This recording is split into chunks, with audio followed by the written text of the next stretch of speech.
Olá pessoal, eu sou o professor Eduardo, estou aqui para resolver mais algumas questões de física com vocês no nosso Gabarita Enem.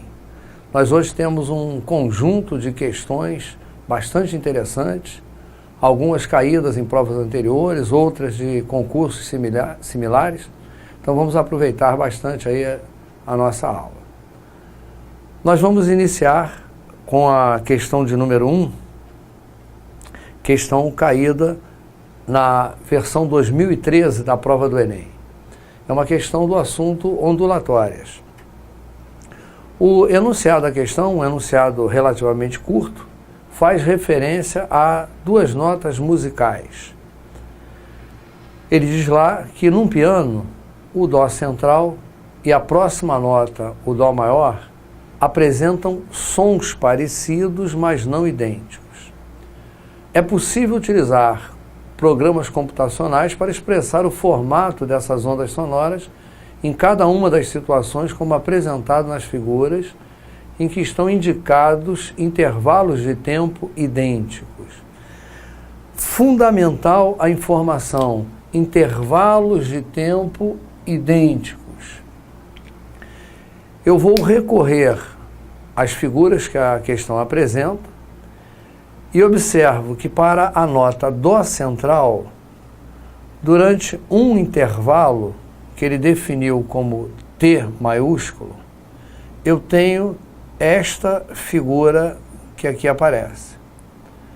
Observem atentamente para a figura que daqui por diante irá se reproduzir a mesma figura que aparece aqui. Isto significa que neste intervalo de tempo T, nós temos um ciclo completo, nós temos uma vibração completa, ou uma onda completa, como queiram. Portanto, a figura relativa ao Dó central indica que eu tenho uma vibração completa nesse período T. Olhando a figura referente ao Dó maior, vamos observar que eu tenho esta primeira formação e ainda dentro deste intervalo T, a mesma formação se repete, indicando que no intervalo T, esta mesma formação apareceu duas vezes. Eu tenho dois ciclos completos no mesmo intervalo T. Numericamente, nós iremos traduzir isto aí da seguinte forma. Na primeira onda, que corresponde ao Dó central, a frequência, que expressa o número de vibrações em função do tempo, indica que eu tenho uma vibração no tempo T. Enquanto que a segunda figura, referente ao Dó maior, indicou que nós temos duas vibrações no mesmo intervalo de tempo T. Eu defino esta como sendo a frequência do Dó central, esta segunda como a frequência do Dó maior. O pedido do problema é que se faça a razão entre as frequências do Dó central e do Dó maior. Eu terei então que dividir aquela primeira fração por esta aqui. Na verdade, nós reproduziremos a primeira fração, 1 sobre T, e iremos multiplicar pelo inverso da segunda, T sobre 2. T no numerador, T no denominador, permite a simplificação, o que resulta na resposta 1 sobre 2. O detalhe é que a resposta não apresenta unidade, uma vez que eu estou comparando grandezas iguais. Se por acaso esta primeira medida estiver expressa em Hertz, esta segunda também estará em Hertz. Portanto, a mesma unidade no numerador e no denominador irá permitir a simplificação das unidades e o resultado é dito adimensional. Este é o resultado final da nossa questão de número 1. Uma questão que poderíamos classificar como relativamente simples. Resolvida esta questão número 1, vamos passar lá para a questão de número 2. Vamos fazer a identificação do assunto e podermos resolvê-la. A questão número 2 não é uma questão retirada de uma prova anterior do Enem, é uma questão que vem de um simulado com características muito semelhantes às do Enem. Portanto, uma questão muito boa de ser resolvida. Ela é na área da termologia, um dos assuntos que aparece com grande frequência nas provas do Enem. O texto informa, pegando uma carona no evento Copa do Mundo, realizado no Brasil, dizendo então que no decorrer de um jogo da Copa do Mundo, houve uma disputa de bola entre 2 jogadores, que acabou por gerar uma lesão na perna de um desses jogadores. Para emergencialmente amenizar os efeitos do trauma, o médico determinou que a perna do atleta fosse envolvida por uma bolsa de gelo. Nessa bolsa havia 500 gramas de gelo a menos 4 graus, que permaneceram em contato com a perna do jogador durante 20 minutos. Essa fase inicial da leitura verifica que a situação do jogo de futebol gerou o contexto da questão. A situação física efetivamente envolvida na questão trata do contato do gelo a menos 4 graus Celsius com a perna do jogador durante um período, vejam, de 20 minutos. É evidente que o corpo humano está a uma temperatura mais alta do que o gelo. Isto vai levar a uma troca de calor. E por isso, o problema informa que ao final desses 20 minutos, havia na bolsa somente água a 14 graus. Considere que todo o calor absorvido pelo gelo veio, exclusivamente da perna do atleta. E ele me fornece uma série de dados que eu não preciso memorizar, tais como o calor latente do gelo, de fusão do gelo, calores específicos do gelo, da água, e, para completar o conjunto de informações, a densidade da água. Então, há uma proposta neste problema de que se determine o quê? A taxa média de transferência de calor. Então, o meu interesse no problema, observem pelas alternativas, é indicar quantas calorias a cada segundo a perna do atleta transferiu para a bolsa de gelo. Vamos então aqui organizar as informações numéricas disponíveis. Eu chamaria a atenção de que essa é uma questão totalmente contextualizada, conforme vimos, e que dentro daquele conjunto de classificações do Enem, ela se enquadra na terceira competência, que significa ser capaz de solucionar problemas. Nós temos uma bolsa de gelo, onde eu tenho 500 gramas de gelo, a temperatura inicial de menos 4 graus Celsius. Esse gelo recebeu calor, e esse calor veio de quem? Da perna do atleta.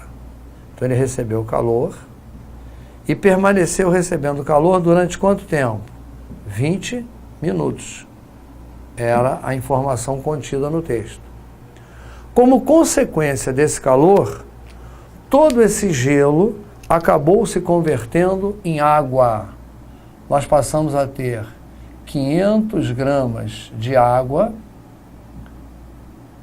e lá no texto ele informou qual é a temperatura da água. Nós temos 500 gramas de água a 14 graus. Havia na bolsa somente água a 14 graus. Todo o gelo, portanto, se converteu em água a 14 graus.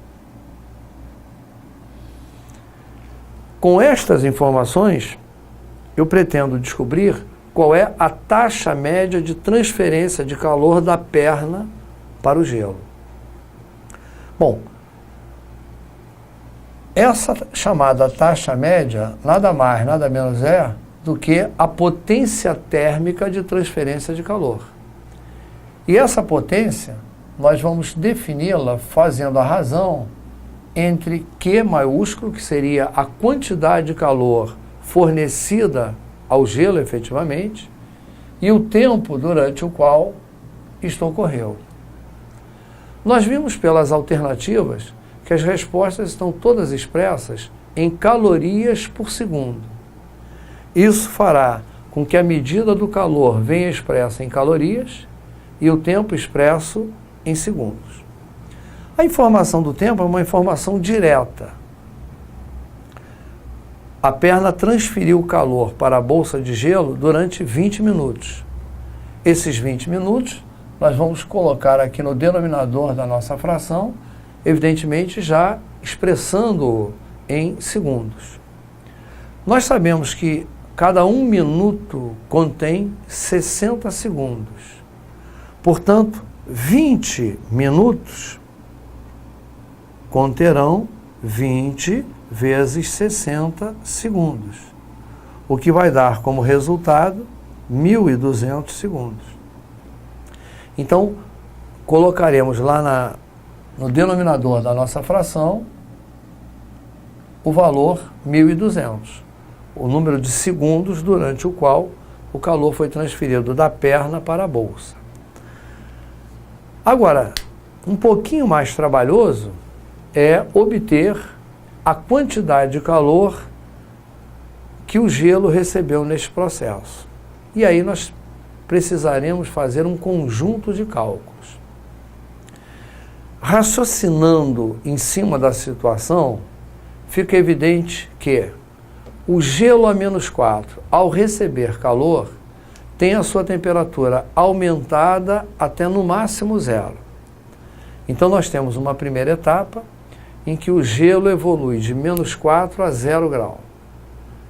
Em seguida, esse gelo atingindo 0, começa a derreter, começa a se converter em água a 0 grau. Durante essa mudança de fase, durante o processo de fusão, a temperatura do gelo permanece estabilizada. O gelo a 0 vai se convertendo em água a 0 grau. A temperatura só volta a subir depois que todo o gelo se converteu em água. Aí sim, uma vez tendo se convertido em água, a temperatura evoluirá de 0 a 14 graus.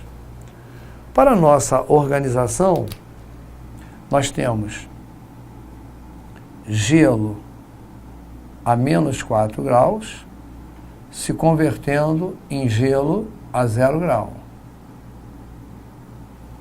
Esse gelo a 0 grau se converte em água a 0 graus Celsius. E esta água a 0 grau se converte em água a 14 graus Celsius.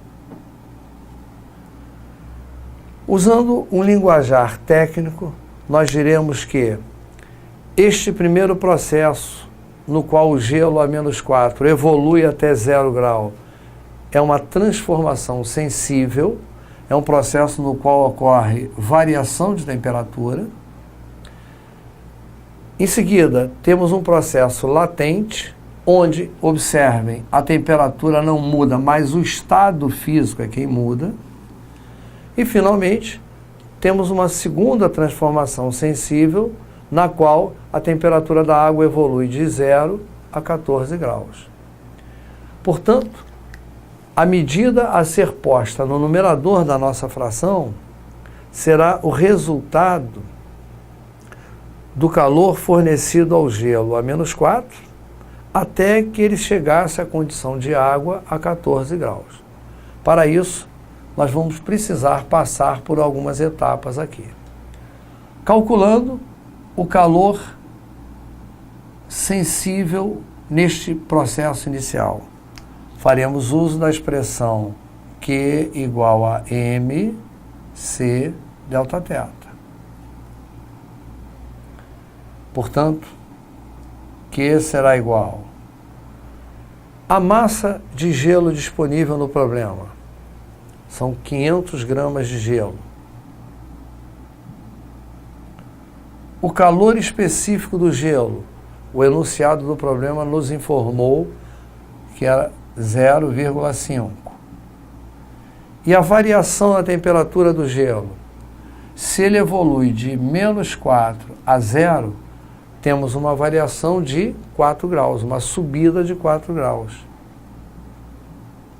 Portanto, este produto aqui, 4 vezes 0,5, 2, multiplicado por 500, 1.000. 1.000, o quê? Calorias. Esta é a quantidade de calor apenas para o gelo evoluir de -4 a 0. Em seguida, temos uma mudança de fase. O gelo a 0 vira água a 0. Temos aí, portanto, uma transformação latente. A quantidade de calor utilizada na transformação latente é medida por uma expressão diferente.